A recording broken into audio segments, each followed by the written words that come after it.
dia, sejam bem-vindos a mais uma sessão no canal Tânia Manhissa, o canal onde abordamos vários temas principalmente relacionados com a área financeira. Hoje vamos continuar com o ciclo de contabilidade para não contabilistas e gestores financeiros e vamos ver mais exemplos práticos. Então vamos olhar menos para a teoria e olhar pela aplicação de alguns conceitos da contabilidade. Estou a falar daqueles conceitos que fazem parte daquilo que é a composição dos relatórios financeiros e estes são receitas, gastos, ativos e passivos. Desde que iniciou este ciclo já olhamos para o conceito da contabilidade, então a definição, o que é a contabilidade, vimos também quais são os objetivos deste processo da contabilidade, quais são as partes interessadas, olhamos também para os princípios da contabilidade, que são as regras básicas que governam o ramo da contabilidade.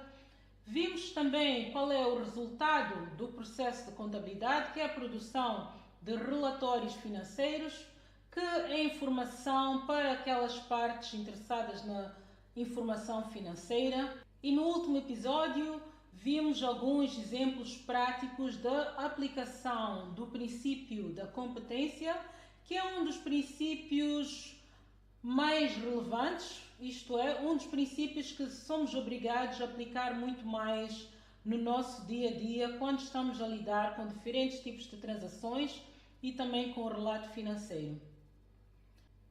Hoje vamos continuar com a análise de alguns exemplos práticos, isto é, para aplicação de alguns dos conceitos da contabilidade. Antes de continuarmos, gostaria de dar boas-vindas a todos aqueles que estão a ligar-se ao canal hoje pela primeira vez.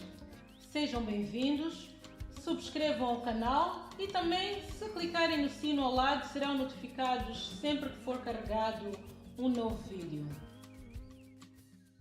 No episódio em que abordamos as componentes dos relatórios financeiros, vimos que os mesmos são compostos pela demonstração de resultados, que é o relatório que nos dá informação sobre o desempenho da empresa, isto é, sobre os lucros e prejuízos durante um certo período.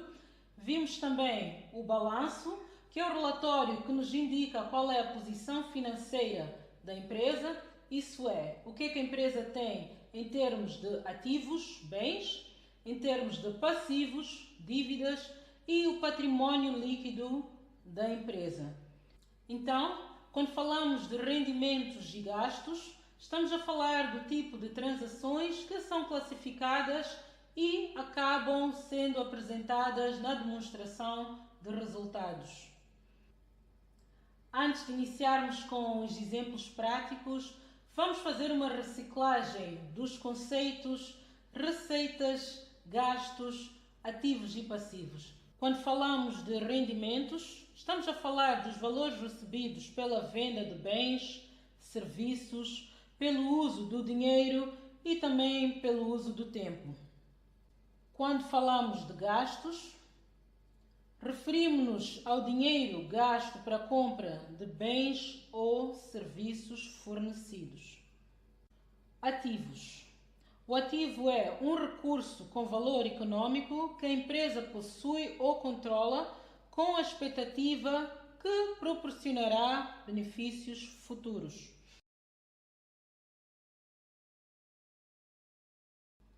O que há de comum nestes quatro conceitos é o facto de resultarem todos de ações ou transações do passado.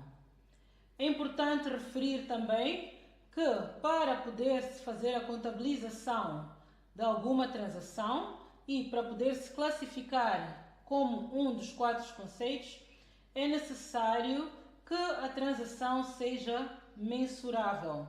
Isso não significa que a data da transação ou do acontecimento ou do lançamento e registro da transação tenhamos a certeza do valor em questão. Em alguns casos somos obrigados a lidar com estimativas. O facto de podermos fazer a estimativa do valor já nos diz que esta transação ou esta ação ou este evento que dá origem a um destes quatro conceitos é mensurável, pelo que podemos classificá-la como um destes 4 conceitos e também fazer a devida contabilização. Vamos então para os exemplos práticos. Vou começar por mostrar qual é o processo que nós devemos seguir quando estamos a tentar determinar como classificar uma transação num dos 4 conceitos que vimos há bocado.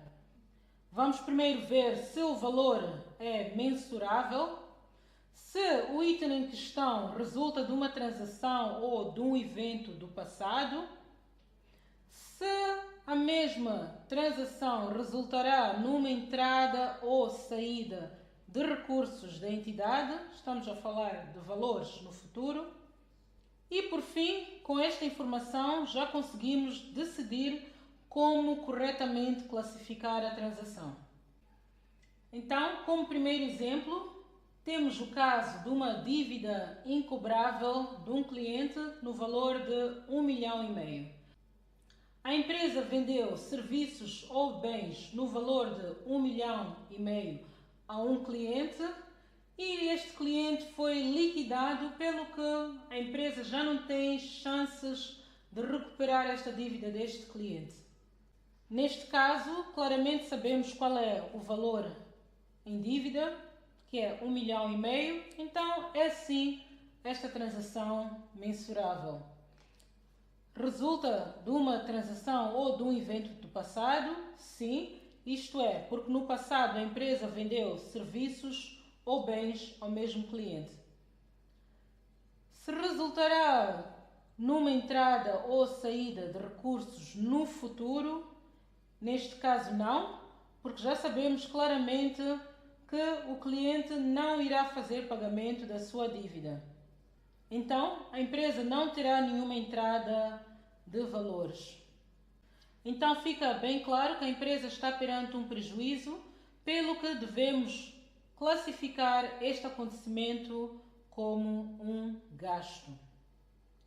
E já sabemos que os gastos são reportados na demonstração de resultados. No segundo exemplo, temos a empresa que firma um contrato com uma seguradora para cobertura contra todos os riscos da sua frota automóvel. O valor anual deste contrato é de $12.000. Então, mais uma vez, conseguimos ver que o valor desta transação é mensurável, resulta de uma transação do passado, então, que foi a assinatura do contrato e o fornecimento deste serviço. Esta transação resultará em saídas de valores no futuro, isto é, no ato de liquidação das faturas da seguradora, pelo que devemos classificar esta transação também como um gasto. No terceiro exemplo, temos uma empresa no ramo do imobiliário que arrenda escritórios a terceiros. A regra nesta empresa é que no ato da assinatura do contrato, o inquilino deve pagar uma caução equivalente a 3 meses de renda. O valor desta caução será devolvido no término do contrato, caso todas as condições no contrato estejam em conformidade. Então, neste caso, em termos de valor mensurável, não temos o valor exato, porque isso depende de cada um dos contratos, mas temos uma base para calcular o valor. Isso é o equivalente a 3 meses de renda. Isto resulta de uma transação do passado, porque houve assinatura de um contrato e recebimento das cauções dos clientes. Neste caso, futuramente a empresa terá que devolver valores aos seus inquilinos no final do contrato, pelo que sabemos de antemão que haverá saída de recursos no futuro. Sendo assim, estamos perante uma dívida com os nossos inquilinos. Isto é, porque este valor de caução, que é equivalente a 3 meses de renda, não pertence à empresa.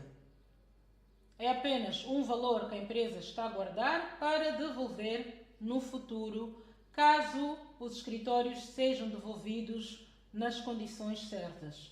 No quarto exemplo, temos uma empresa que fornece serviços de consultoria. Então, esta empresa vende propriedade intelectual a um preço de $120 por hora e sabemos que no mês de janeiro os consultores desta empresa forneceram serviços de consultoria durante 120 horas.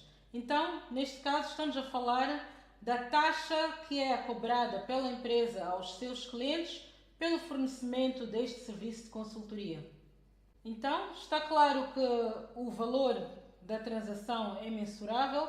Já sabemos que são $120 por hora e que a empresa forneceu 120 horas de serviços de consultoria durante o mês.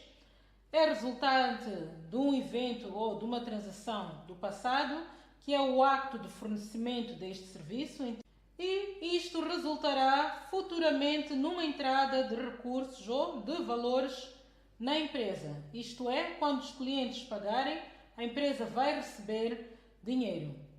Então, neste caso em que estamos a falar do valor cobrado pelo fornecimento do serviço, devemos classificar esta transação como uma receita. No quarto exemplo, olhamos para o fornecimento de serviços de consultoria e a classificação da taxa que é cobrada.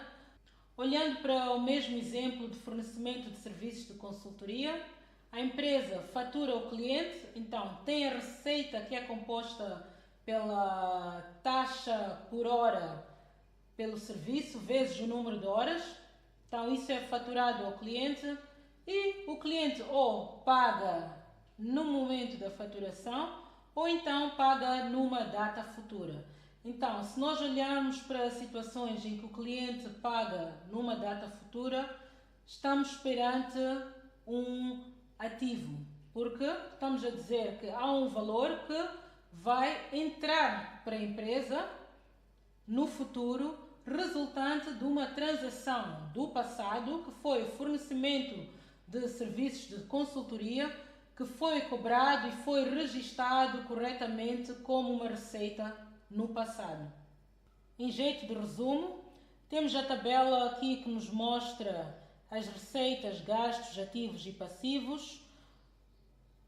Mostra-nos para cada situação se a empresa terá uma entrada ou uma saída de recursos, ou seja, de dinheiro, em que relatório é que cada um destes se encaixa e, por fim, o resumo dos exemplos que vimos há bocado e aonde cada um deles se encaixou. Em jeito de fecho, deixo aqui um pequeno desafio para a semana.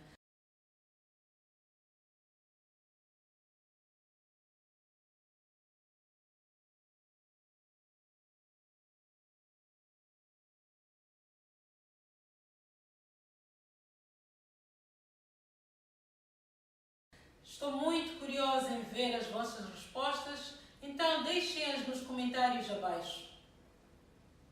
Chegamos ao fim de mais um episódio. Se tem alguma dúvida, não hesitem em deixar a sua questão nos comentários abaixo, que irei responder com muito gosto. Então, não se esqueça de subscrever ao canal se ainda não o fez. Se gostou do tema do dia, deixe o seu like. E também não se esqueça de partilhar com outras pessoas que poderão beneficiar-se desta informação. Boa semana para todos, vamos ficar com Deus e até breve. Um grande abraço.